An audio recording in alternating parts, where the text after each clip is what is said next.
Kaya sa gawi pong ito, i-welcome po natin ang presensya ng Banal na Espiritu. Palakpakan nga po natin ang Panginoon. Hallelujah! Palakpak ng pagpupuri, pasasalamat at pagsamba na tanging sa Diyos nararapat. Salamat po, Panginoon. Panginoong Jesus, kayo lamang po ang nais naming maitaas at maparangalan sa gabi pong ito. Kayo po ang pangalang aming tinatawag. The name that is above all names. The name that is most powerful, most wonderful, and most beautiful. The name of Jesus. We exalt you, we glorify you, God. Sa oras po na ito, ramdam na ramdam po namin ang iyong presensya. Alam po namin, Panginoon, na pinapanahanan mo ang live stream po na ito ng iyong kapangyarihan. And yes, wala po kaming kayang gawin kung hindi mo po kami sasamahan. We acknowledge our nothingness.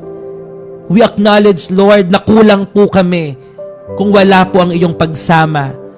Kaya dalangin ko, Lord, simula sa paninimula pa namin kanina hanggang matapos ang devotion po namin ngayong gabi, patuloy, Lord, na iparanas mo ang iyong kapangyarihan.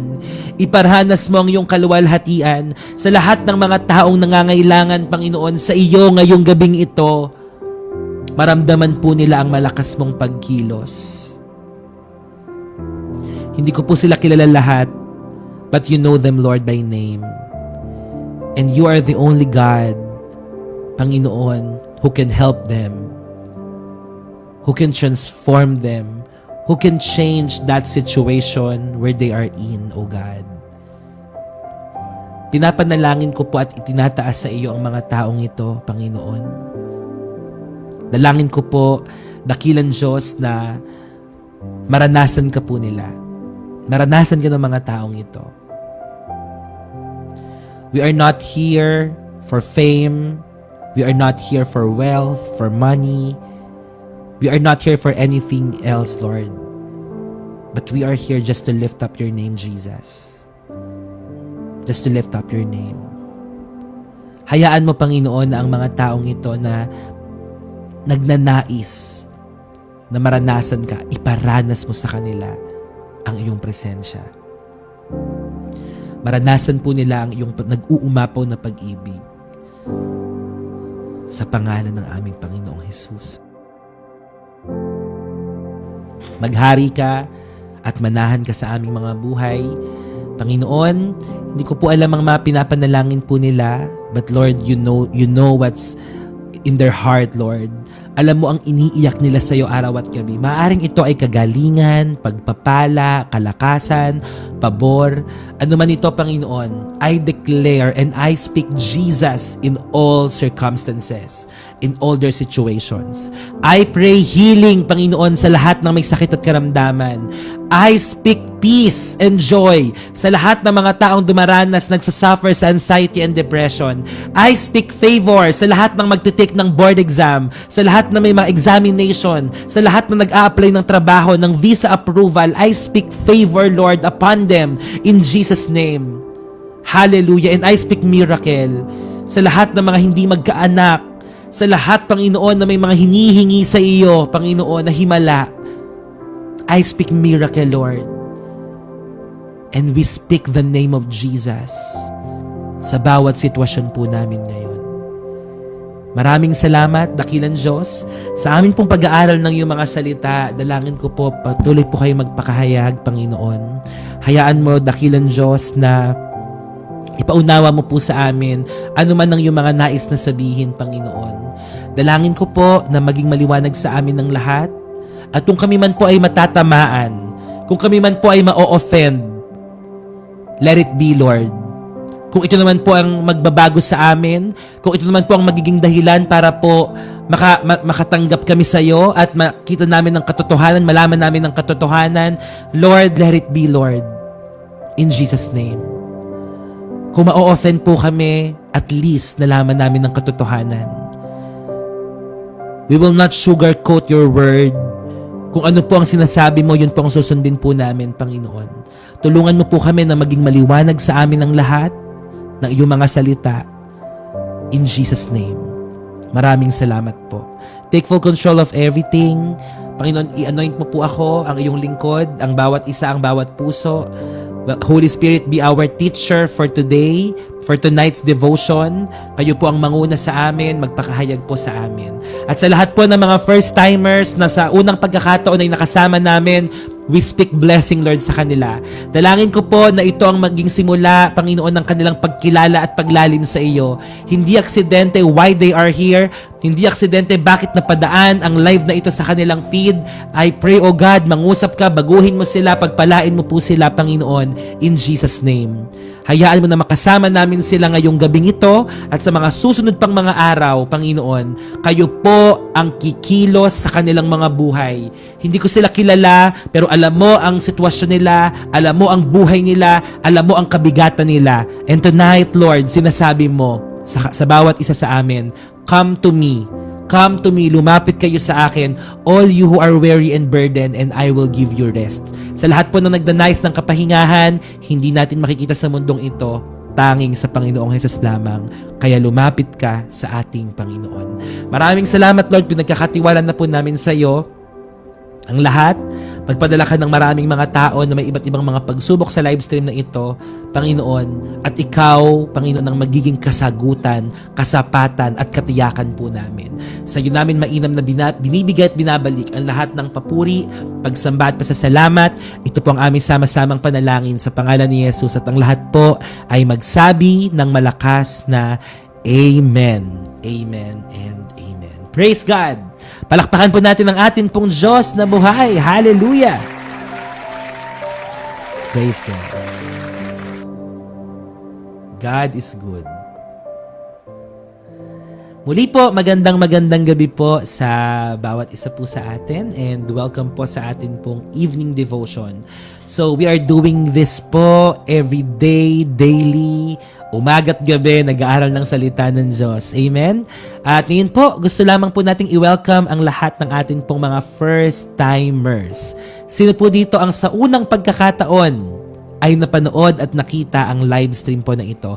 Can you type me in the live section, in the live comment po at sabihin niyo po kung saang lugar po kayo nanonood para ma-welcome po namin kayo dito po sa atin pong devotion. Yan. Yan, si Luz Viminda, ano yan? Kaklase ko yan nung elementary. Hello sa iyo from San Gabriel ka pa rin ba? Or sa Emparang? Yan, hello, short hair. Si Sweet from Australia. Wow, God bless you. Bicolana. Yan. Hi, Kuya Doms. Second time from Europe. Yan, si James. Si RC from Montalban. Si Olips from Saria, Quezon. Maymay from Malabon. Nasa Marilao na si Luz. Okay. Si Roses from Doha, Qatar. Hello po sa inyo. Si Karen from Abu Dhabi. Miss Z from Zamboanga. Hello po. Rowena from Japan. Amen. Second time ni Melissa from Cavite. Hello po. Si Bicolana from Cavite rin. Si Peter from Israel. Hello po. Dalawa na kayo dito. Si Ate Kulots na nasa Israel din. Tsaka si Peter. Si Melissa from Cavite. Maymay, Malabon. Bloomingdale, Parañaque. Yan. Dami, no? Shan from Pampanga. Si Michael, third time na from Australia rin. Hello po sa inyo. Talagang Jesus is Lord over the... Amen. All over the world po. Wow, God bless. Sige po, Ryan from Bicol. Okay, palakpakan muna natin ulit si Lord at mga ka-heart to heart. Let us all welcome all our first-timers, second-timers, third-timers, and only-timers. Yan. So, welcome po kayo dito sa atin pong live stream. Hi, Bren from Singapore. Wow, praise God. Yan, so welcome po ulit sa atin pong heart-to-heart community. Kung kayo po ay naghahanap ng isang safe space, community na alam niyo po makakatulong sa inyong paglagong espiritual, pwede po kayo mag-join sa amin. So we have FB community, Messenger, IG, YT, lahat ng social media platforms, sinasako po natin. Dahil gusto po natin, ang pinaka-goal natin dito, maraming mga tao ang makakilala at manumbalik sa atin pong Panginoon. Amen and amen. Kaya po, sama-sama po tayo, ang 500 plus viewers natin, mag-invite lang po kayo ng isa, dodoble na po tayo. Kung meron kayong kaibigan na gusto niyo pong i-invite ngayong gabi, i-share niyo po yung link sa kanila. Amen? Manifesting 1K viewers tonight. So sabihin niyo po na manood sila at sumubaybay sa atin. Yan. God bless you. Wow, God bless you, Rose. Amen. Totoo yan, nakakauhaw ang salita ng Diyos. So bago tayo magsimula, please keep on tapping your screen, share, repost, and add this live to your story. Amen. Yan. Ako din, nalagay ko na rin sa story ko.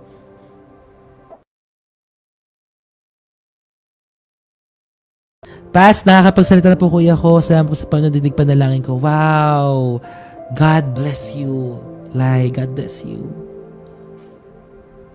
Teka lang. Amen. Ang Diyos ay sumasagot ng panalangin. Ayan si Ate Kulots from Israel din. Mga kapatid, patulong din po pala sa IG, pa-follow po at sa atin pong YT channel. Amen. So, konti na lang po at naabot na po tayo ng 1,000 subscribers sa atin pong YT. Pastor, ilang taon na kayo? Hulaan nyo po. Ako po ay nasa early 30s. Pero mukhang 23. Walang walang magagalit. Yeah, 32. 32.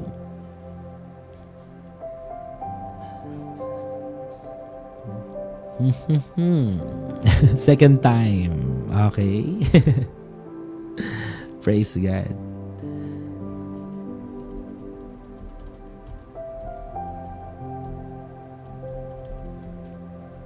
Pilit na lumalaban. Opo, Ate Ariza, kita-kits po tayo. Okay? Okay. Sino yan? Past biblical ba ang manifestation? Parang nasagot na natin yun na nakaraan, no?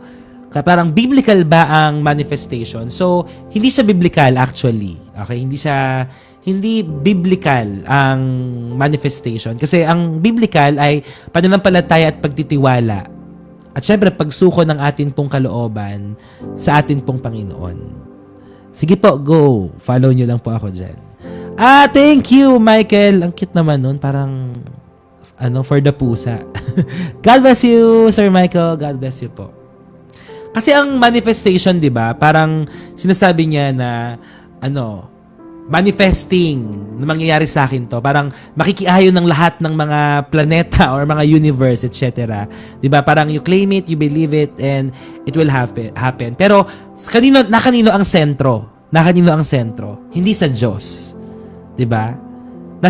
Parang tayo, nasa atin ang sentro. Kasi parang tayo nagmamanifest. Kasi dapat, kung ano ang kalooban ng Panginoon, yun ang masunod. Kasi may mga times na hindi nasusunod yung gusto talaga natin. Hindi nasusunod yung gusto talaga natin. Okay, may mga times na gusto natin to, kaso paano pag hindi kalooban ng Panginoon yun? So, siguro ang prayer natin, Lord, let your perfect will be done. Let your perfect will be done. Pagtitiwala pa rin talaga sa Diyos.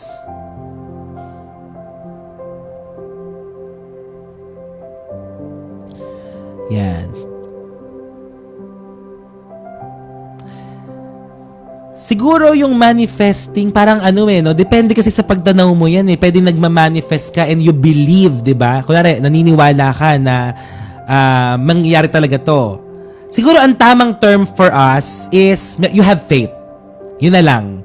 Meron kang pananampalataya sa Diyos. So instead of using, kasi ang manifesting, ibang discussion din siya eh. Maraming ibig sabihin ng manifesting. But again, siguro, nakanino ang sentro? Yun na lang, nakanino ang sentro? Yeah. So parang, you are praying or you have faith or you have hope sa Panginoon instead of manifesting. Yun. For example, sabi mo, manifesting, magkakaroon ako ng sariling bahay, ganyan. Hindi ka naman naniniwala sa Panginoon. Mas maganda siguro faithing, no? Faithing instead of manifesting. Ayan. So, okay, mga kapatid, tayo po ay dadako na sa ating pong devotion. Yes, tama. Hindi biblical ang manifesting. Pwede declaring the promises of God. Yeah, pwede yun. Amen. We believe in God's plan. Amen.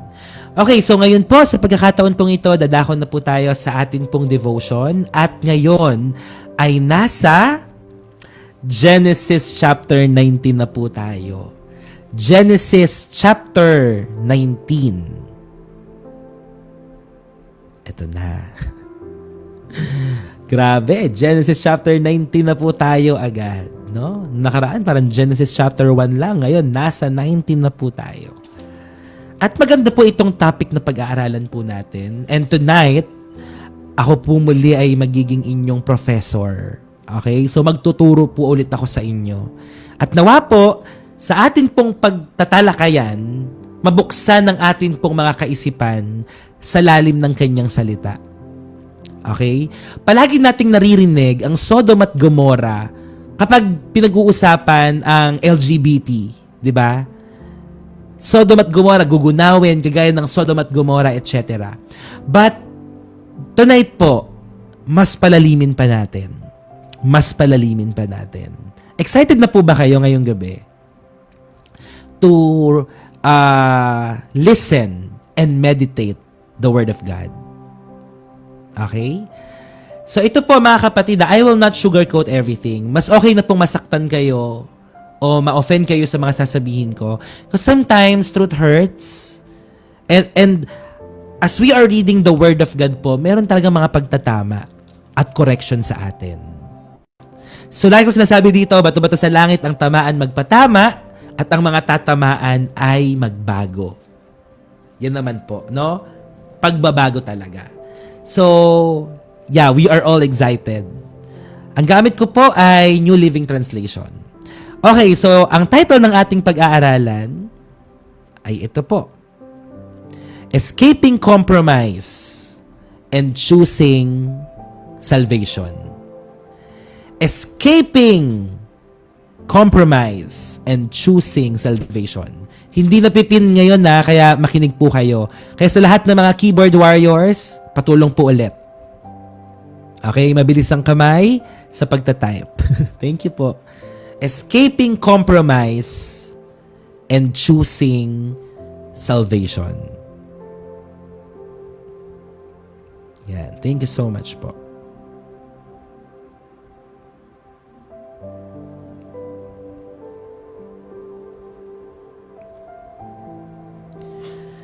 So Genesis chapter 18 po ends with intercession kaninang umaga, 'di ba? Nakita po natin sa atin pong devotion kaninang umaga, Genesis chapter 18, ang pag-i-intercede ni Abraham for Sodom. Okay, kasi gugunawin because Sodom is a wicked city. Punong-puno ng kasalanan. Okay? So ngayon naman po, nagsimula ang Genesis chapter 19 with judgment. Paghukom. So si Abraham, nanalangin po siya, nakinig ang Panginoon, yet in Genesis chapter 19, it reminds us that mercy does not cancel holiness. And this chapter reveals the danger, ang panganib, kapag ikaw ay nagko-compromise. At makikita rin natin dito, hindi lang po ang panganib, kundi ang pagliligtas ng Panginoon sapagkat siya ay mahabaging Diyos. So ito babasahin ko po at i-explain natin point by point. Okay lang po ba sa inyo yun? Kasi gusto ko po na dito na mismo manggaling eh. And then, i-elaborate ko na lang po.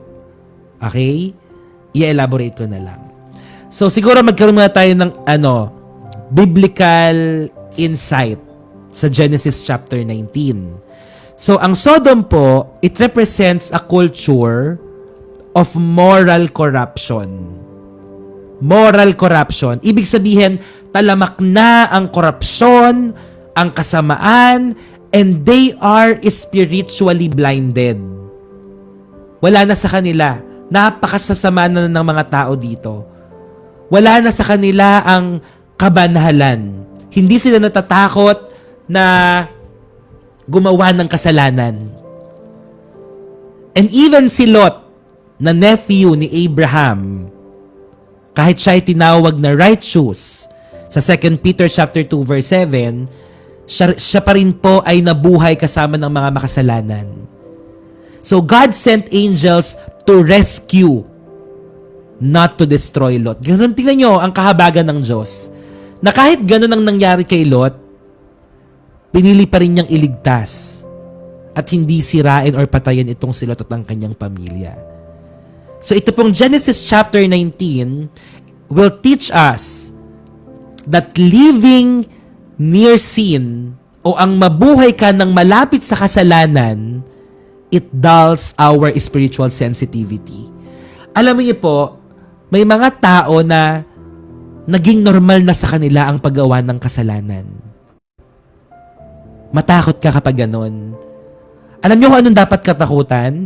Kapag naging manhid na ang puso mo, kapag nagkaroon ka na ng callous heart, ibig sabihin may kalyo ang puso mo, na kahit gumagawa ka ng kasalanan, walang conviction, walang takot. So living near sin, it dulls spiritual sensitivity. It dulls spiritual sensitivity. Kaya pa rin, Bert. Kaya pa rin. But it's very challenging. Kailangan mo talagang mag-effort.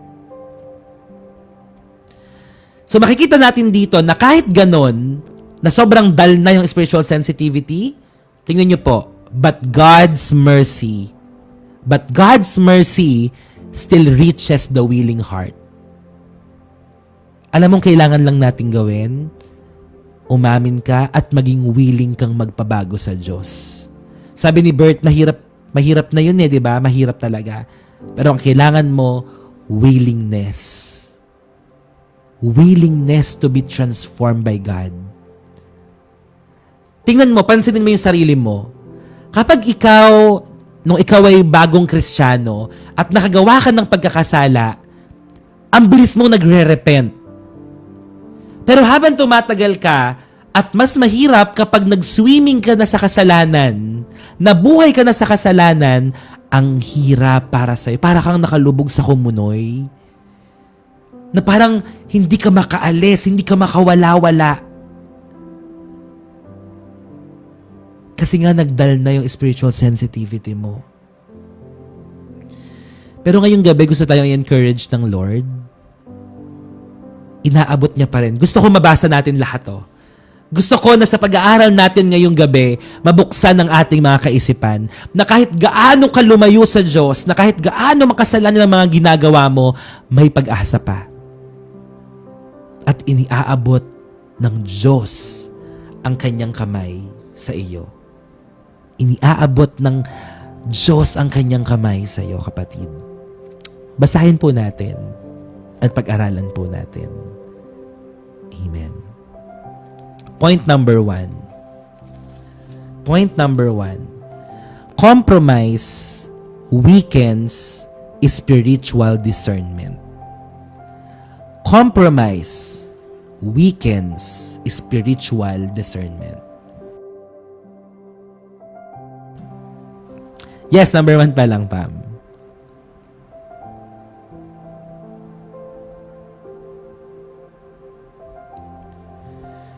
So, Genesis chapter 19 verse 1. Tingnan nyo po. Lot was sitting in the gateway of the city of Sodom or Sodom. Si Lot, hindi siya nagsimula sa loob ng Sodom. Lot didn't start in Sodom. He moved closer step by step. At kapag ikaw ay nakaupo sa isang city gate, okay? Sabi dito, sitting at the city gate meant leadership and acceptance. At makikita natin dito, okay, sa insight dito sa Bible, the gateway of the city was the meeting place for city officials and other men to discuss current events and transact business. It was a place of authority and status where a person could see and be seen. And evidently, Lot held an important position in the government or was associated with those who did because the angels found him at the city gate. And perhaps Lot's status in Sodom was one reason he was so reluctant to leave. Nakita nyo po, dito, kung babasahin natin yung verse 1, that evening the two angels came to the entrance of the city of Sodom. Hindi natin papansinin yun kung nabasa lang natin, di ba? Pero may kahulugan pala kung bakit si Lot ay nandoon doon sa entrance, doon sa city gate. Kasi doon pala sa entrance na yon, doon sa city gate na yon, sa gateway, doon pinag-uusapan ng mahalagang mga transaction. At siguro, during that time, may kausap si Lot. May kausap siya doon sa city gate. At alam natin na ang city of Sodom ay kasamaan. It's a wicked city. It's a corrupted city. So ano ang ginagawa ni Lot doon sa city gate? Maaaring siya ay nakikipag-transact. Maaaring siya ay merong business na inaasikaso doon sa city gate, na kung saan malapit sa Sodom. Alam niyo po, ang compromise, it begins gradually. Okay? Paunti-unti. Hindi mo mamamalayan na nakakapasok na ang kaaway. Magsisimula sa maliit. Magsisimula sa patikim-tikim, di ba? Hindi mo namamalayan, nilalamon ka na. Tama, Bert? Same thoughts. Nilalamon ka na. Walang malaking bagay na hindi nagsimula sa maliit. Kaya kung ano yung mga maliliit na bagay na pinapapasok mo sa buhay mo, eventually, it will grow. It will grow. And proximity to sin affects perception. Kapag ikaw ay malapit sa kasalanan, alam mo naman na kasalanan yon, pero pilit ka pa rin lumalapit. Alam mo namang mali yung ginagawa, pilit mo pa rin ginagawa. Proximity to sin affects perception. Sasabihin ko po sa inyo, maaapektuhan at maapektuhan ka. Maapektuhan at maapektuhan. Kaya alam ko na parang, kaya pala ganun yung ginawa ni Joseph nung time na tinatempt siya ng asawa ni Potiphar. 'Di ba? Kaya pala, alam yung ginawa niya, tumakbo siya papalayo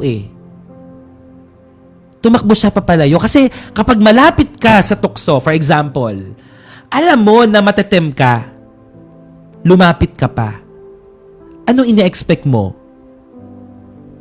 Ine-expect mo ba na, lumapit ka Sasabihin mo, in Jesus' name, I rebuke. Ikaw nga yung lumapit. Ikaw yung malapit sa kasalanan. Ikaw yung malapit sa temptation. What do you expect? Kapag alam mo na malapit ka sa kasalanan, lumayo ka na. Lumayo ka na. Okay? Kapag alam mo na yan ang magiging dahilan ng pagkakabagsak mo, umiwas ka na. And God calls us to live set apart. God calls us to live set apart. Because what we tolerate today, makinig po kayo, what we tolerate today will shape who we become tomorrow. What we tolerate today will shape who we become tomorrow. Sabi ni Eustace Kid, thank you, para sa akin ba to as a backslider? Yeah, para sa atin pong lahat. At welcome ka dito. Maraming mga backsliders dito na ngayon ay kumikilala na ulit sa Lord. Alam mo kung saan nagsimula siguro saan nagsimula yung panlalamig natin sa Diyos? Sa palagay mo ba, bigla ka na lang ng lamig? Hindi. Nagsimula sa maliliit na compromise natin. What we tolerate today will shape who we become tomorrow. Because of our compromise, sasabihin mo, ay sige, hindi mo na ako aatin ng Sunday, 1 linggo lang naman. Ay, hindi mo na ako aatin ng prayer meeting, 1 araw lang naman. Ay sige, makikishot lang ako, 1 shot lang. Ay sige, magsisinungaling muna ako ngayon, sasabihin ko, may family gathering, pero ang totoo, iba lang may ginagawa mo. Nagsimula sa ganyan. Hanggang sa hindi mo na namamalayan na isa sa buhay mo na, nauulit-ulit mo na, hanggang naging buhay mo na siya. Ginagaslight ang sarili. Totoo. It becomes a habit. Kaya huwag kayong maniniwala dyan sa minsan lang naman. Tayo lang naman ang nakakaalam. Huwag kayong maniniwala dyan. Sapagkat siya nagsisimula ang kasalanan.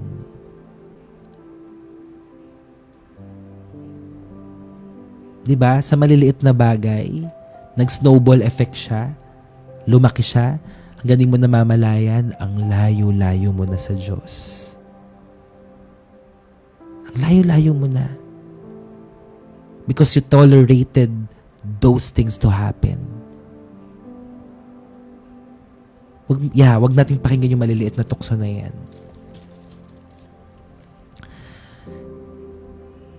Makikita natin ang kasamaan dito.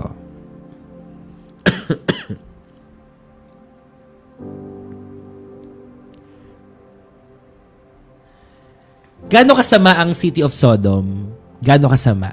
Tingnan niyo po So, okay, dumating ang mga angels, tapos pinatuloy ni Lot.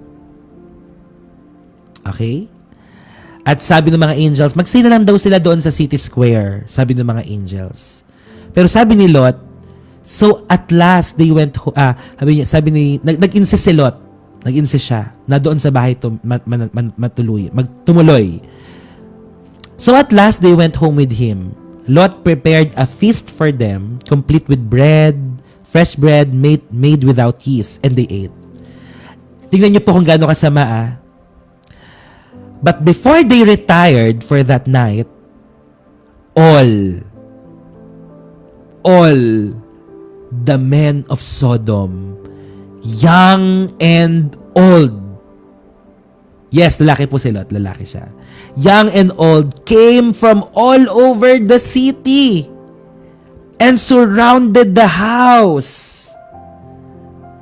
Na-imagine niyo po yun? And they shouted to Lot, "Where are the men who came to spend the night with you? Bring them out to us so we can have sex with them." Ganun kasama. Ganun ka-wicked. Ang mga lalaki ay gustong sumiping sa mga lalaki, mga anghel na tumuloy sa bahay ni Lot. That kind of wickedness. That kind of wickedness. All men, imagine niyo all men, young and old, they surrounded the house of Lot. So, verse 6, so Lot stepped outside to talk to them. Anong ginawa niya? Shutting the door behind him. Anong sabi ni Lot sa mga tao sa Sodom? "Please, my brothers," sabi niya, he begged, "don't do such a wicked thing." Ito pa, sabi ni Lot, "Look, I have 2 virgin daughters. Let me bring them out to you and you can do with them as you wish. But please, leave these men alone, for they are my guests and are under my protection." Tingnan natin ang insight. How could a father, si Lot, okay, how could a father give his daughters to be ravished by a mob of perverts just to protect two strangers. Although, sabi dito, custom pala noong araw na iyon na protektahan mo ang mga guest mo at any cost. Custom yon. Ibig sabihin, ginagawa na kapag meron kang bisita sa loob ng tahanan mo, kailangan mo silang protektahan at any cost.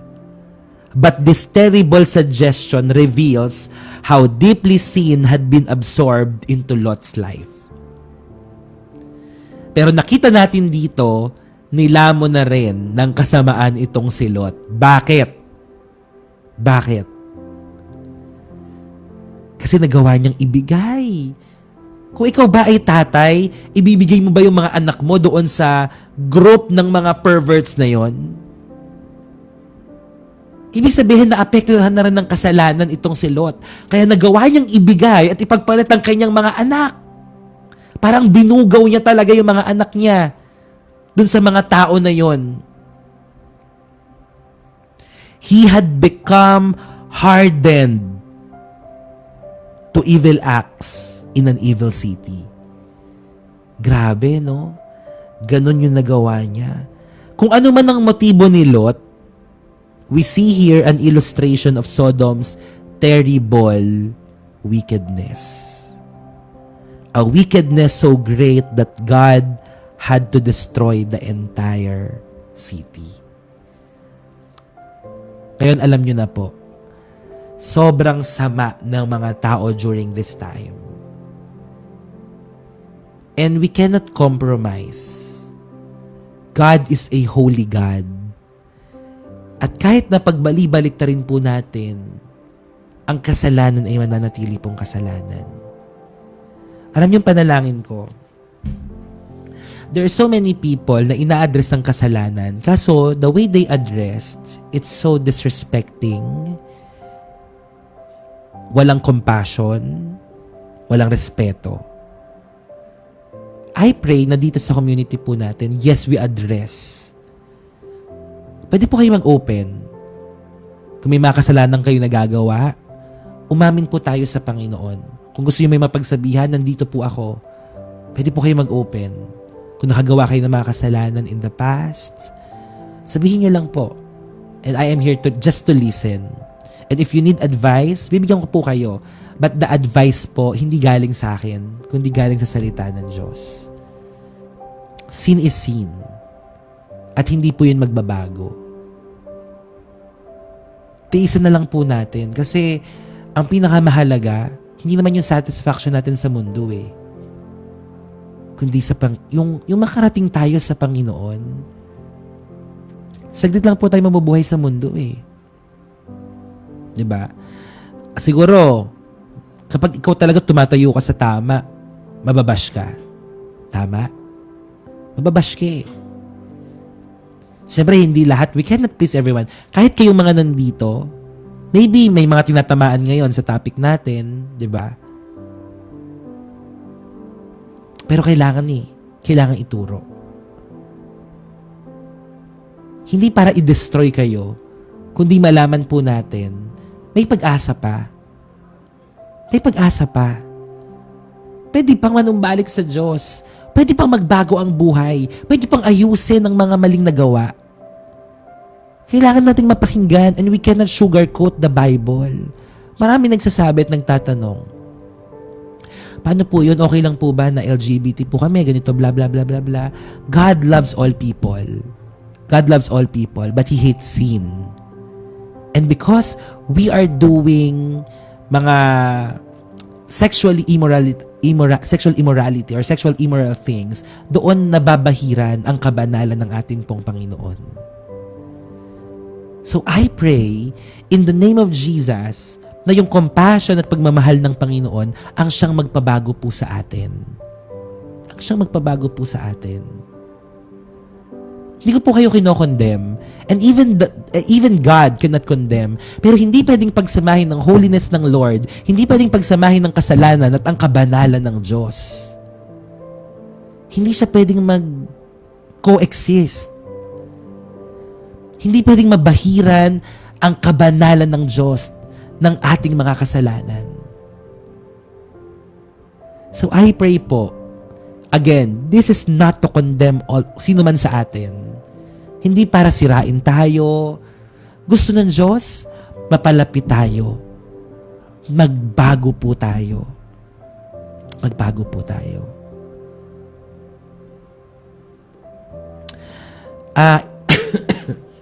Siguro idadaan lang sa tama, Miss 4498 billion kilometer. Idadaan lang po sa tama. Tsaka dapat alam talaga nila identity nila. Amen. I would like to open up my heart sa inyong lahat. And sana po ay maging encouragement kahit papano po sa lahat ng mga tao nandito. I also experienced the same way. Kung kayo po ay nasa part ng LGBTQ++ community and all. Hindi ako naging part ng LGBTQ++. Pero during my younger years, I experienced confusion in my sexual identity. During those younger years. Ay gusto kong i-open to sa inyong lahat kasi I'm an open book and napagtagumpayan na po natin. And during that time po, ng mga panahon na iyon, I don't have God in my life. Hindi ko pa na-encounter ang Panginoon. At masaya ako sa ginagawa ko. Very jolly, very masaya, and all. To the point na nung nag-college ako, as in, parang pinangatawanan ko na po siya. Ganon. Pero, yung ginagawa ko po dati, masaya lang ako. Second year college, papasok ng college, doon ako nakakilala sa Panginoon. Never akong pumasok sa isang relationship. Never. Hindi pa ako pumapasok sa kahit na anumang relasyon. Sa babae o sa lalaki, wala pa. So during that time, I'm very confused. Ano bang gagawin ko sa buhay ko and all. But when I encounter Jesus, hindi siya easy process. It's not an easy process. It will take time. It will take time for God to heal you. It will take time for God to transform you.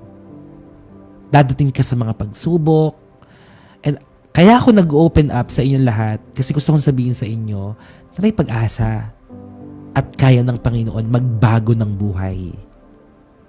Kaya ng Diyos.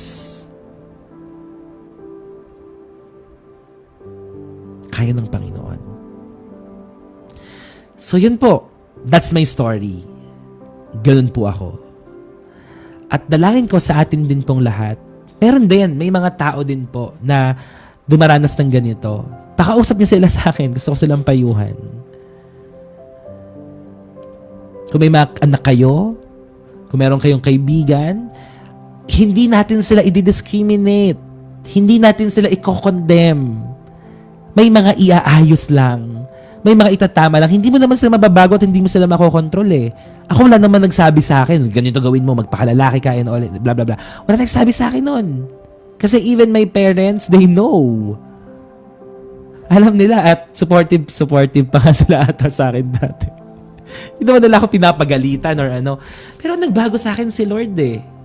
Siya, out of nowhere, bigla ako naramdaman, mahal pala ako ni Lord. Grabe yung pag-ibig ng Diyos. Alam mo, instead of condemnation or condemning those people, bakit hindi natin iparamdam yung pagmamahal ng Diyos sa kanila? Bakit hindi natin ipadama ang pag-ibig ng Panginoon doon sa mga taong iyon?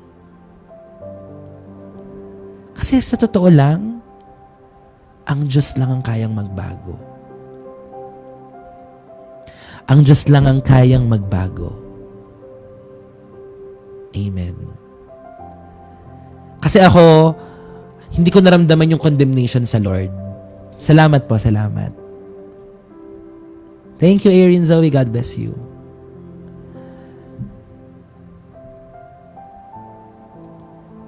Walang condemnation sa pagmamahal ng Panginoon. Okay, kaya, yun po. God loves all people. God loves the sinners. But He hates sin. Tama. He hates sin. Kaya ako po, nung nalaman ko yon, sabi ko, Lord, I surrender my life to you.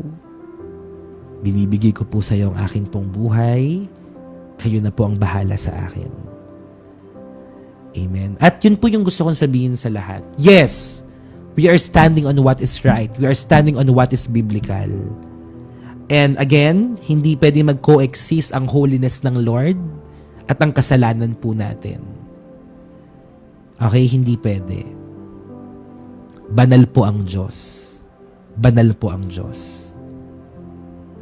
At sa bawat isa po sa atin, mga kapatid, gusto kong sabihin, may pag-asa pa. Tama. Let us correct with love. Kasi, okay, sabihin na natin, you are a Christian. You are a believer. Yes, you are. Tumatayo ka talaga sa katotohanan, which is good. Tama. But where is the love? Where is the love? Alam niyo kung bakit allergic yung mga LGBTQ sa mga sobrang mga Kristiyano? Kasi instead na maramdaman yung pagmamahal, condemnation eh. Yung nararamdaman eh. Parang, kala mo wala naman itong nagagawa mga kasalanan. Kasi, alam mo, yung pagiging part ng LGBTQ++ AA, para din niyang para din niyang mga lalaki at babae na may nagkakasala din. 'Di ba? Lahat ng tao makasalanan.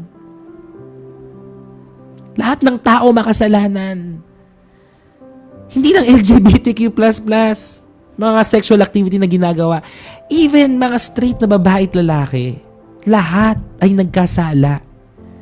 So we don't have the right to judge them. Sabi nga nila, bago ka magtanggal ng puwing ng iba, tanggalin mo muna yung trosong nakaharang sa mata mo. So, bago ka man-judge ng iba, ayusin mo muna yung sarili mo. Bago ka manghusga, bantayan mo yung sarili mo. Diba? Meron yung part ng LGBTQ++, mas lalaki pa sa lalaki eh. Diba? Hindi mo talaga masasabi. God bless you, Shasha. So, ganun po ang nangyayari dito. At least nasabi ko po sa inyo, mga kapatid. At nawa po. Oo, mababait, di ba? Ay talagang ang pag-ibig ng Diyos ang magbago sa atin. Ang pag-ibig ng Diyos. Kailangan po natin si Jesus. Kailangan po natin siya. Amen. So yun, talagang grabe ang kasalanan. Kaya doon sa verse 13,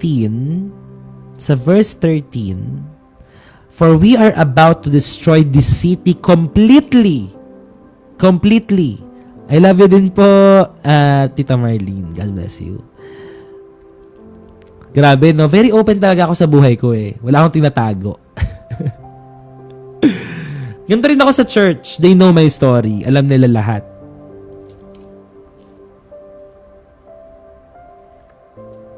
Amen. Thank you po, Bibi Cheng. Sana hindi nawala ng saysay yung pagkukwento ko ng buhay ko dito sa inyo. At nawa may mga mahipong mga tao. At magkaroon ng realization na, kaya pala.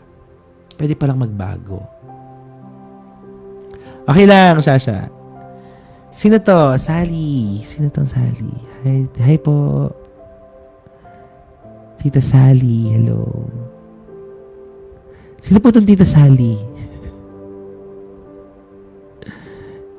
Yeah, praise God po. Salamat. Salamat. Si Nanay Sally ba yun? Nanay Sally? Amen. Yeah, praise God po. Teacher Sally. Hello po, Ma'am Sally from ECAT. Sa Early Christian po yan. Mga teachers po ng elementary during those high school years ko po. God bless you po. Ayan. May pag-asa pa tayo. Amen? May pag-asa pa tayo. Bert, kaya. God bless. Dito sa amin, leader naman, pero grabe mangusga. Yun nga yung gusto kong i-correct eh. 'Di ba? So, sa lahat ng mga leader siguro na nandito, parang wag power tripping, wag mong gamitin yung siguro gamitin mo yung authority at position mo to inspire and to motivate people. Hindi yung para gagamitin mo yung position mo para power trip o parang i-motivate sila dahil natatakot sila sa'yo, etc. So yun lang, mga kapatid. Lead with motivation.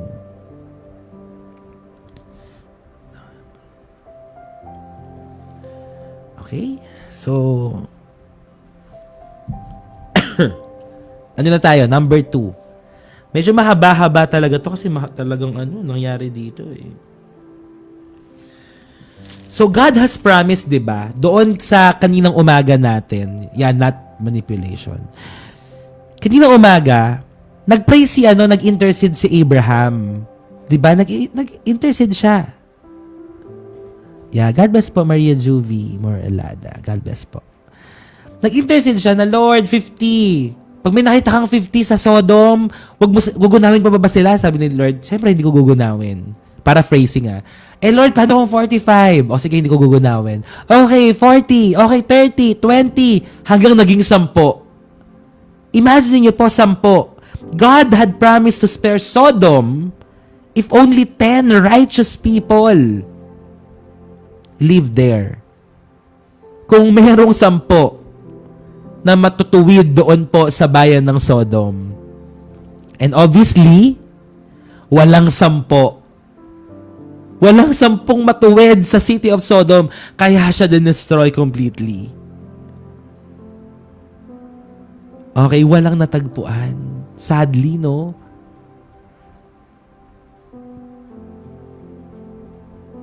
The story of Sodom reveals that the people of Lot's day had to deal with the same kinds of devastating scenes the world faces today. Alam niyo kung bakit? Andaw, paano kaya pas kung hiniling niyan, isa di sana? Siguro nandun si Lot eh. Baka nandun si Lot. Pero si Lot din during that time ay parang na-influensyahan na po siya eh. Sabi po dito, archaeological evidence points to an advanced civilization in this area during Abraham's day. So, ibig sabihin, ang city of Sodom pala ay advanced. So, most researchers also confirm some kind of sudden and devastating destruction. So, ibig sabihin, advanced ang city of Sodom. Pagpalagay po natin, sa panahon natin ngayon, isa sila sa mga first world country. Okay? First world country. Ibig sabihin, advanced sila. Okay? Maganda ang buhay po nila doon. At sa panahon po natin ngayon, di ba? Anong mga bansa yung ang hirap pasukin ng ng gospel? Di ba yung mga first world country? Di ba ang hirap mag-share doon sa mga tao na alam mo na meron na sila ng lahat? And they don't need God anymore because the government supports the people, lahat sagot ng gobyerno, lahat ng kailangan nila. Libre ang ospital. Sad to say. Diba? Kapag meron ka ng mga bagay na kailangan mo, hindi ka na tumatawag sa Diyos. At nakakalimutan mo ang Panginoon. So kaya siguro, masama yung mga tao doon sa city of Sodom because advanced yung civilization po nila doon eh. Ganun ang city of Sodom. Di ba karamihan 80s di naniniwala sa Diyos. At sabi sa 1914, so Lot rushed out to tell his daughters, fiancés, quick, get out of the city. The Lord is about to destroy it. But the young men thought he was only joking. Akala nagbibiro lamang po si Lot. So si Lot po ay nanirahan at nabuhay and was so contented among ungodly people. that he was no longer a believable witness for God. Nakakalungkot po to. Dahil matagal na pong nabuhay, si Lot, doon po sa parang ungodly life niya, hindi na po siya pinaniniwalaan. Hindi na siya believable witness for God. Kasi tinawanan siya. Meron na ba nangyari sa inyo dito? Alam niyo, yung pinakamahirap sharean ng gospel, yung mga taong kilala ka. Naniniwala kayo doon? Yung mga tao na alam ang mga pinakalilihimong sikreto. Yung alam ang nakaraan mo. Alam na manginginom ka, chismosa ka, basagulero ka, babaero ka, lalakero ka. Diba ang hirap mag-share doon sa mga ganong tao? Kapag alam nila kung ano ang tunay na ikaw. Kasi kilalang kilala ka nila. Totoo yan. Alam niyo po ako, nagkaroon ako ng lakas ng loob. Kasi, nung high school ako, alam nila lahat ng kalokohan ko. Alam ng mga high school friends ko, lahat ng mga ginagawa ko. At napakahirap mag-share. Pero, dumating sa pagkakataon, na nag-swimming kami ng mga high school friends ko. Tapos, naging seryoso yung usapan. Tapos, after nun, doon namin na isingit yung gospel. Kasi meron din akong isang barkada doon na naging Christian na rin. Or naging Christian na kami pareho. So yun, nabasok namin yung gospel at nakapag-share kami sa kanila. Alam niyo po, gawin natin lahat ng pagkakataon, gamitin natin lahat ng mga pagkakataon upang maibahagi ang salita ng Diyos sa kanila. Pero alam niyo po, ang pinakamabisang evangelism, ang pinakamabisa, yung pagbabago ng buhay mo. Diba? Kasi kapag nabago yung buhay mo, magugulat sila. Kapag nagbago yung buhay mo, kahit na hindi ka na magsalita sabihin sa'yo, parang may nagbago sa'yo. Parang naging iba ka ngayon. Dati nagmumura ka, ngayon hindi na. Dati sumasama ka pag may mga nagbabagang mga balita at chismis, ngayon hindi na.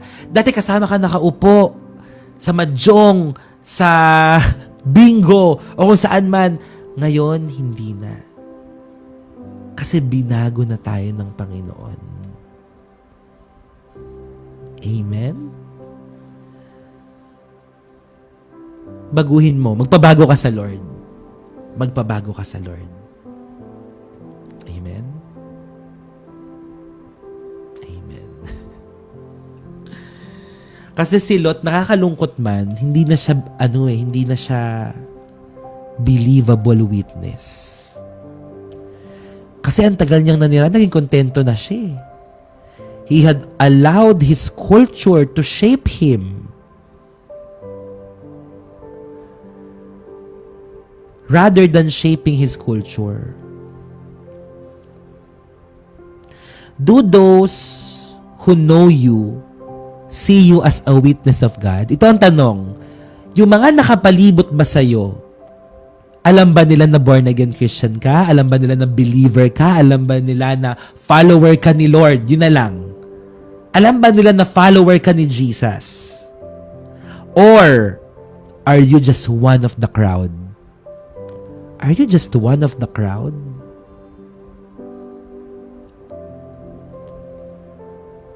Are you blending in the society? Blending in unnoticed? Si Lot, nag-compromise siya to the point that he was almost useless to God. And when he finally made a stand, nobody listened.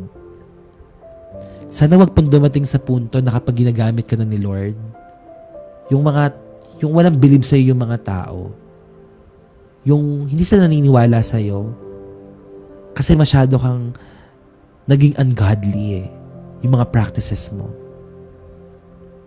Pero kaya naman tayong baguhin ni Lord, di ba? Kaya naman. Kaso, baka hindi ko yung gamitin sa mga tao na yon. have you become useless to God because you are shaped too much by your culture?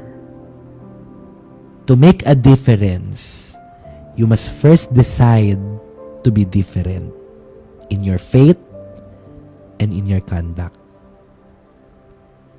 Gusto mo bang magkaroon ng kaibahan?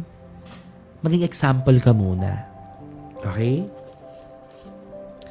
Magkaroon muna ng kaibahan yung pananampalataya mo, yung pagsasalita mo, at pagkilos mo. Kasi kapag nagawa mo yon, magkakaroon ka na ng impact. So point number 2, sorry ngayon pa lang, point number 2, medyo mahaba talaga to kasi kailangan point by point ay nalalaman natin God's mercy actively pulls us out of danger. Okay? God's mercy actively pull us out of danger.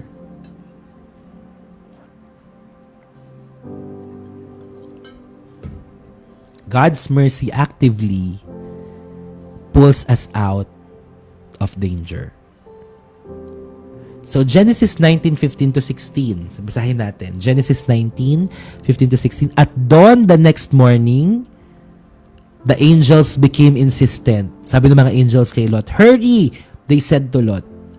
"Take your wife and your 2 daughters who are here. Get out right now, or you will be swept away in the destruction of the city."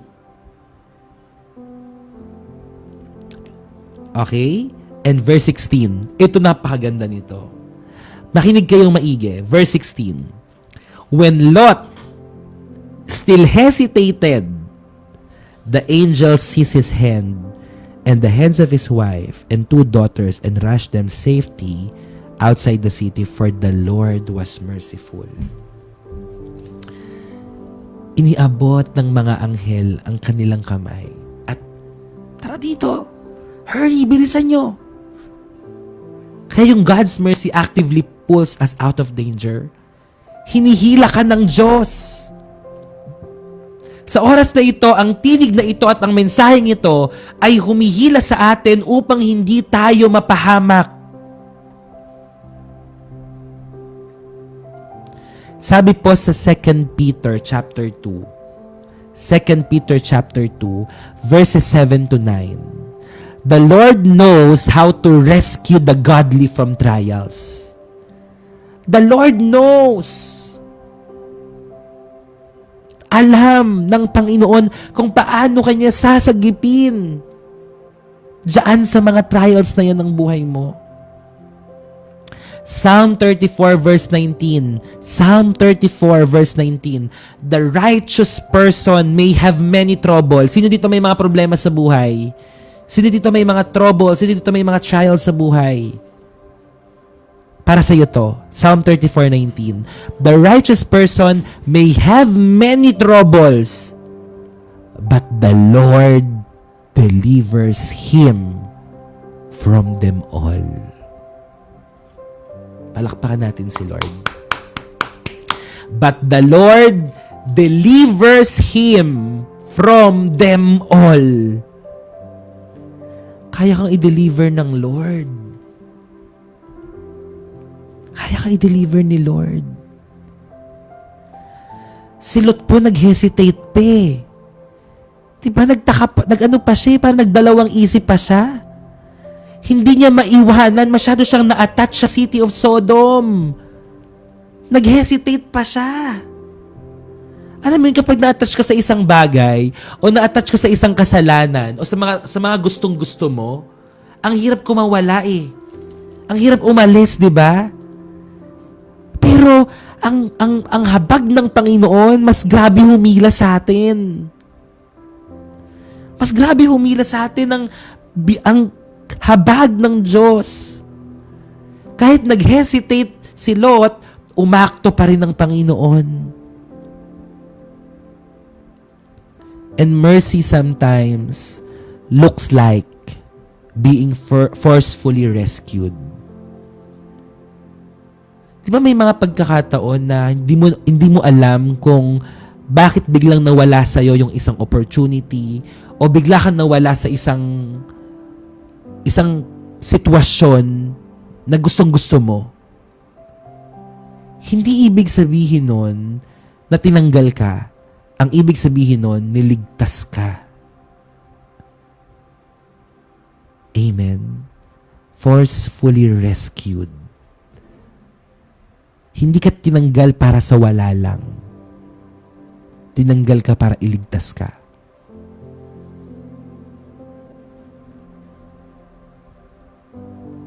Amen.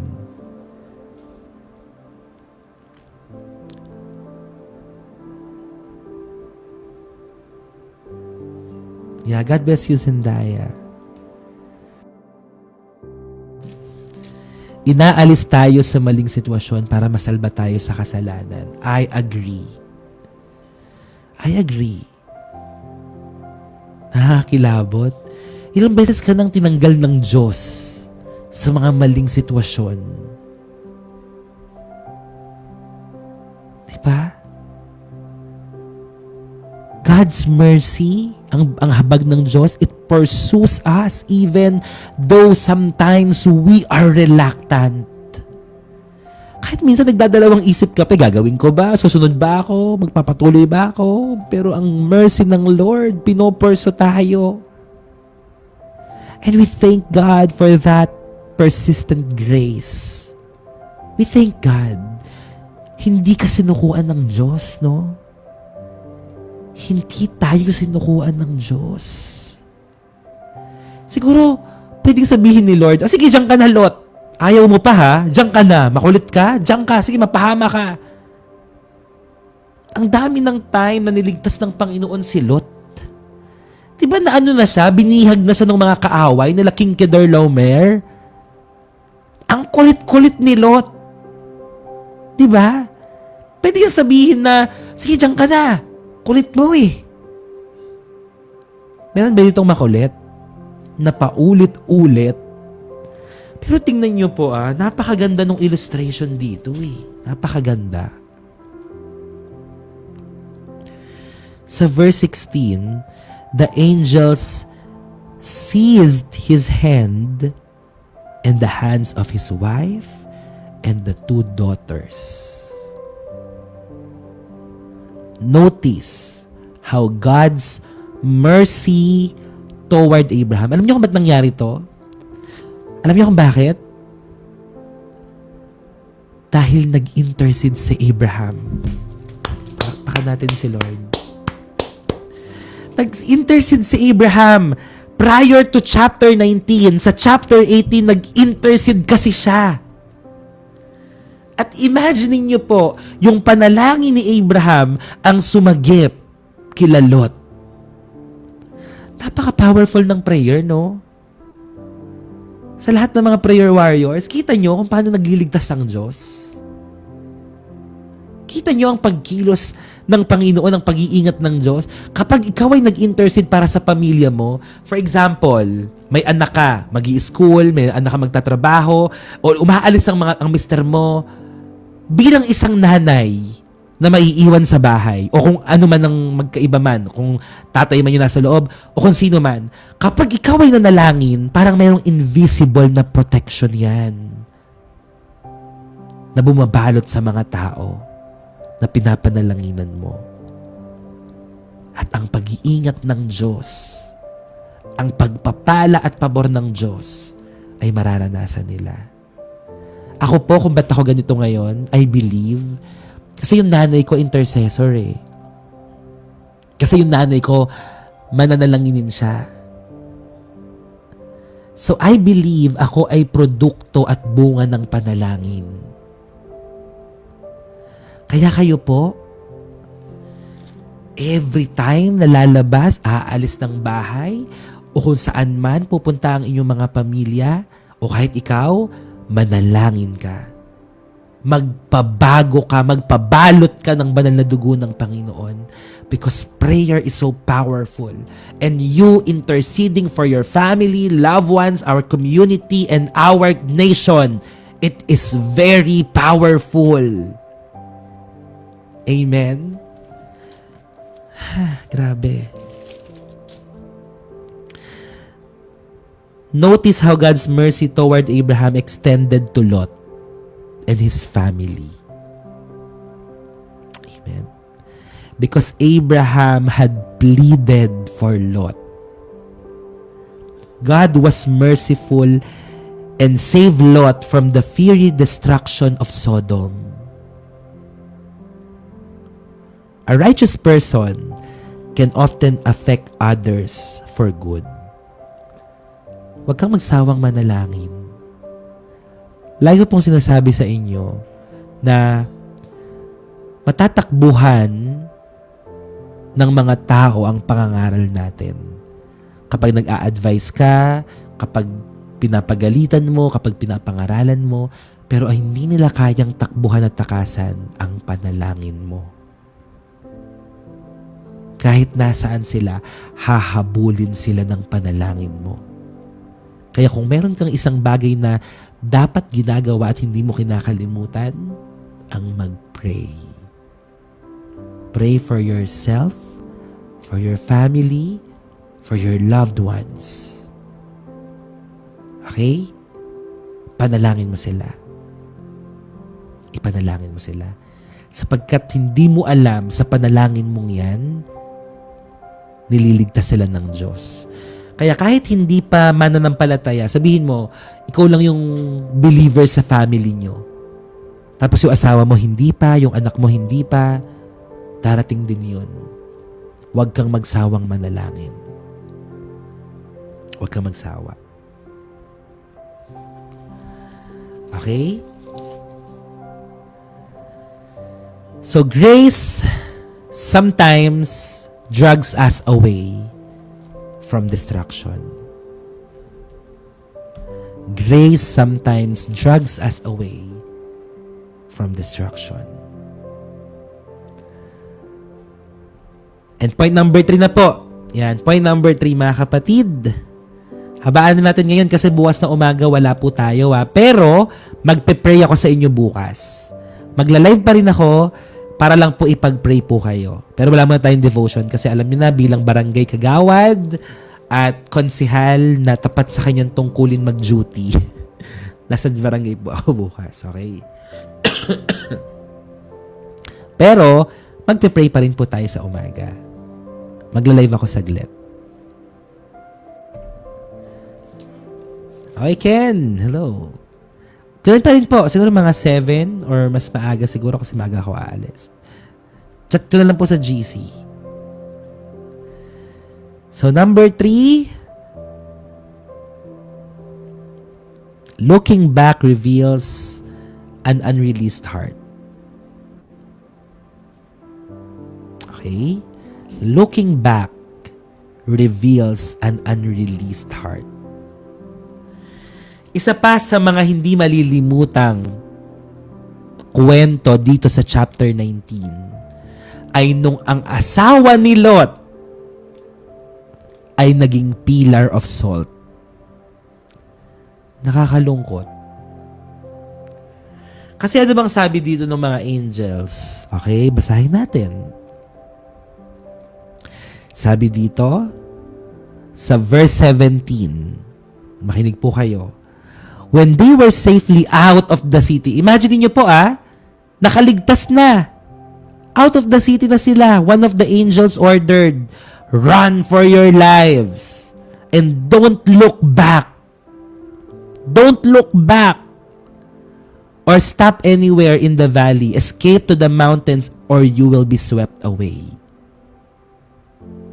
Sabi ni Lot, "Oh no, my Lord," Lot begged. "You have been so gracious to me and saved my life, and you have shown such great kindness, but I cannot go to the mountains. Disaster would catch up to me there and would soon die. See, there is a small village nearby. Please let me go there instead. You see how small it is? Then my life will be saved." And the angel... Okay, so tatalo na tayo sa 26. Verse 26.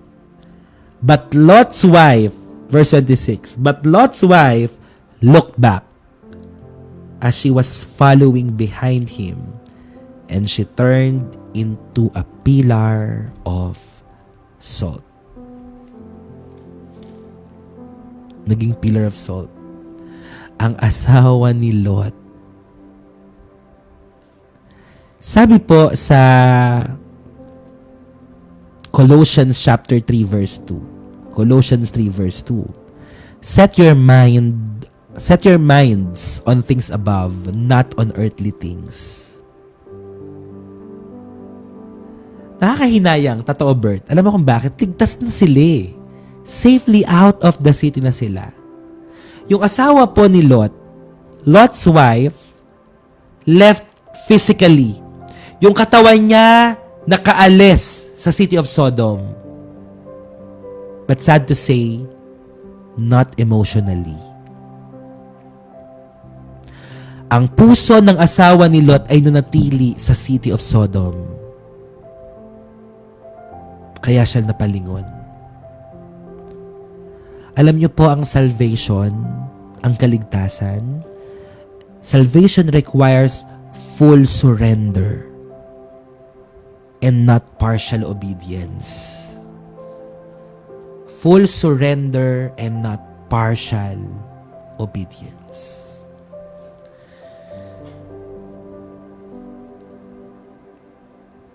Lot's wife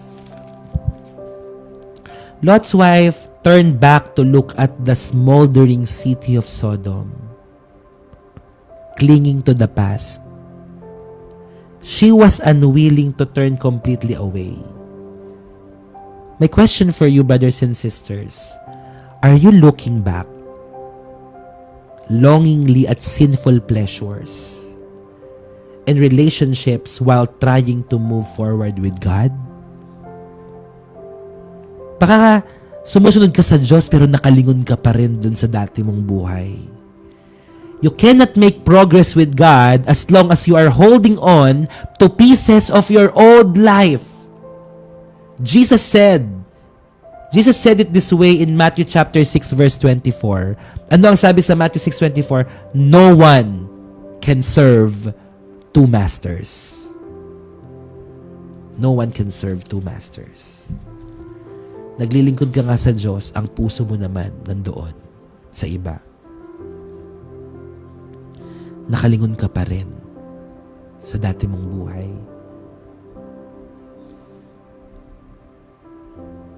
Letting go is necessary to move on.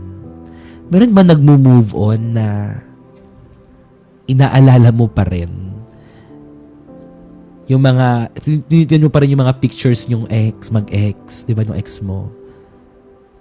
Di ba kapag nagmo-move on ka, ayaw mong makita lahat ng mga memorabilia yung dalawa. Ayaw mong makakita ng mga gamit, ayaw mong marinig yung theme song nyo. If you want to move on, if you want to move forward, let go. Because letting go is necessary to move on. And God's call, remember this, God's call is always forward and not backward. Yes, so nag-picture pa nga. Ayaw pero nag-i-stop.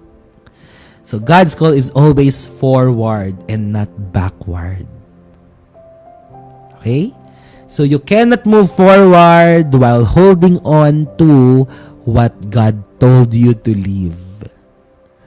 Ulitin ko po. Kaya kapag black na, you cannot move forward while holding on to what God told you to leave. Sinabi ng sunubugin mo na eh. Sinabi ng kalimutan mo na. Di ba? Na-real talk na naman po kami. Sinabi na nga sa'yo, di ba? I-hide mo na yung mga, para hindi na bumaabalik ang mga ala-ala-ala. Okay? You cannot move forward while holding on to what God told you to leave. Wag nang maging marupok Ayan, thank you AJ. God bless you. So for our conclusion, dito na tayo magtatapos. Grabe, magi-11 na. Sana po ay, talaga, natuto tayong lahat. Okay? Genesis chapter 19. Deleted archive stories. Teaches us. Ito tatlong bagay na tinuro sa atin. Compromise dulls discernment. Mercy rescues the hesitant. And looking back endangers deliverance. Again, compromise dulls discernment. Mercy rescues the hesitant. And looking back endangers deliverance. Okay? Si Lot ay nakatakas. Kaso ang nakakalungkot at nakakahinayang, lumingon ang kanyang asawa sa nakaraan. God's justice stood firm and His mercy remained evident. Bago lang tayo magtapos for our last verse, kasi maganda rin tong pag-aralan eh. Okay lang ba? Saglit na lang to. Alam nyo ba na right after mangyari nun, okay, compromise dulls discernment, mercy rescues the hesitant, and looking back endangers deliverance. Yan. Kasi kailangan nating maunawaan to. Right after po na makaligtas ni Lot at ng kanyang mga anak, okay? Ano nangyari? Dito po sa verses 30 hanggang 38. Okay? Babasahin ko na lang. So in this pitiful, nakakaawa, parang nakakapanlumo na sequel, after that story, nakaligtas na po sila. Pero may susunod na kabanata. Lot and his daughters. Right after the destruction of Sodom, nakita natin ang dalawang anak ni Lot. Okay, compelled. Gusto nila to preserve their family line. Ano nangyari? They were driven not by lust, hindi by lust, but by desperation. At sila ay natakot na they would never marry. Baka hindi na sila maikasal at hindi na sila magkaroon ng mga anak. So Lot's tendency to compromise and refuse to act, kasi parang walang ginagawa si Lot eh. Okay, ano nangyari? Kasi pwedeng gumawa si Lot ng paraan para ihanap ng mapapangasawa ang kanyang mga anak, pero wala siyang ginawa. And Abraham's family, hindi naman malayo ang pamilya ni Abraham, di ba? So pwedeng doon kumuha ng mapapangasawa itong mga anak ni Lot. Pero walang ginawa si Lot. Now, the two daughters stooped to incest. Alam niyo yung incest? Di ba? Yung pakikipagkaroon ng sexual activity sa kapamilya mo. So, nilasing nila yung tatay nila. At doon nangyari yon. Nakita natin na kahit nasunog na o na-destroy na ang city of Sodom, nanatili pa rin yung kasamaan. Diba? Meron pa rin naiwan sa kanila. Meron pa rin. Kasi ganun yung moral ng Sodom eh. Kaya alam nyo, nauunawaan ko yung mga tao na, for example, na naging Christian ka, naging believer ka. Kaso, ang buhay mo dati, manginginom ka. Hindi agad-agad yun mawawala. Kung ikaw ay nagsisigarilyo, hello Vin, God bless you. Kung ikaw ay nagsisigarilyo nung dating hindi ka pa believer at nakakilala ka sa Lord, hindi agad-agad mawawala yun. So do not judge. Do not condemn. Kasi unti-unti yun eh. It's a process. May impluensya pa rin kasi talaga yun. So kapag nakakita ka ng Kristiyano, na baby Christian, okay, baby Christian, na ginagawa pa rin yung mga bagay na iyon, wag natin silang i-judge. Kasi may perfect timing si Lord. Ako dati, di ba, nung time na hindi pa ako nakakilala kay Lord at nakakilala na ako, it's a process. It's a process. Tama, hindi siya isang click lang, okay, bago ka na. Hindi. Mahabang proseso po siya. Okay? So, do not judge the progress of your sisters and brothers in faith. So, nandun pa rin yung immorality, di ba? I mean, yung moral ng Sodom. So, we are most likely to sin when we are desperate for what we feel we must have. Alam niyo kung ba tayo nagkakasala kapag gustong-gusto mo yung isang bagay pero wala ka o hindi mo magawa o hindi ka nagkakaroon. Doon ka parang tinetempt ng kaaway. At alam niyo ba, okay, dito sa pangyayaring ito, kasi we need to understand na meron po itong impact in the future. Okay? Tingnan niyo po As a result, ang anak po ni Lot became pregnant. Okay? When the older daughter gave birth to a son, she named him Moab. And he became the ancestor of the nation now known as the Moabites. When the younger daughter gave birth to a son, she named him Ben-Ami. He became the ancestor of the nation now known as the Ammonites. At alam nyo ba, okay, ang Moabites at Ammonites, okay, si Moab at si Ben-Ami were born out of incest. And they became the fathers of two of Israel's most persistent enemies. Ang mga Moabites at ang mga Ammonites, ang mga persistent na laging kaaway ng mga Israelites.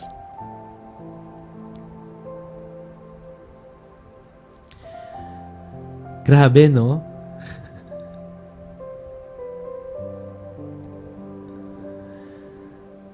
So, alam niyo na kung bakit. And yes, Jaira, tama. Alam niyo ba, okay, sa family connection, kaya hindi magawang atakihin Moses was forbidden to attack them. Matatagpuan natin yan sa mga susunod na na mga chapters. And you know what? Si Ruth, okay, si Ruth, na great-grandmother ni David, okay, and an ancestor of Jesus, was from Moab. Ang galing ng Lord, no? Napaka-merciful talaga niya. Napaka-merciful talaga. So, nakikita natin yung pattern, no? Yung history. So, dito nagsimula yung mga persistent na kalaban ng mga Israelites. Pero, sa kanilang lahi din, sa Moabites, galing ang angkan ni Jesus. Now we know.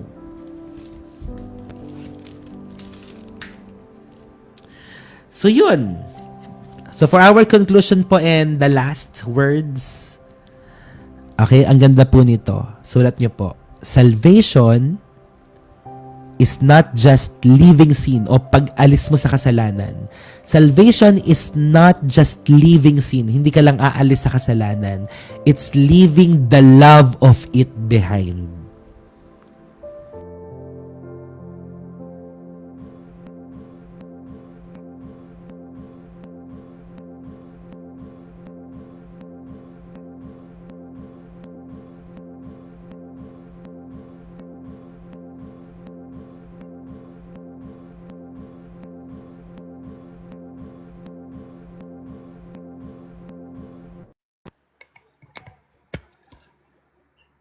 Okay na. Ulitin. Salvation is not just leaving sin, it's leaving the love of it behind. Hindi lamang tayo aalis sa kasalanan, kundi tatalikod din po tayo sa pagmamahal natin doon sa dati nating mga gawi. Doon sa mga dati nating ginagawa. Okay? So yeah, that's the end of our devotion, the end of Genesis chapter 19. Bulakpakan natin si Lord. So, I pray po na tuloy-tuloy pa rin po tayo. Past it is a sin po ba to hang out with my unbeliever friends? Wala po kasi akong Christian friends. No! It's not a sin. Hindi kasalanan if you hang out with them. But, make sure to check your heart.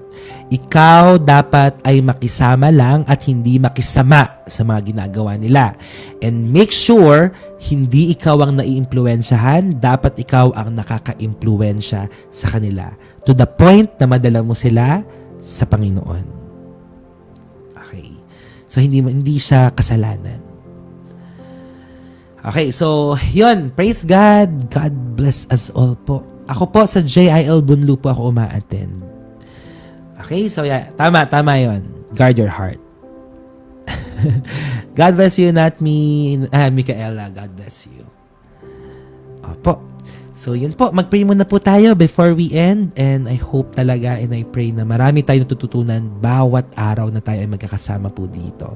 So, more learnings, more wisdom. But again, kailangan may apply at makita sa buhay may pagbabago. Sa lahat ng mga bago po dito, pwede kayo mag-message sa akin if you want to join our FB community.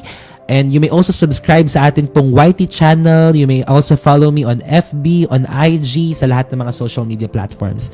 Magkita-kita tayo sa mga group chat. Okay? Yan. Thank you, Bert. Salamat. So, may pray muna po tayo.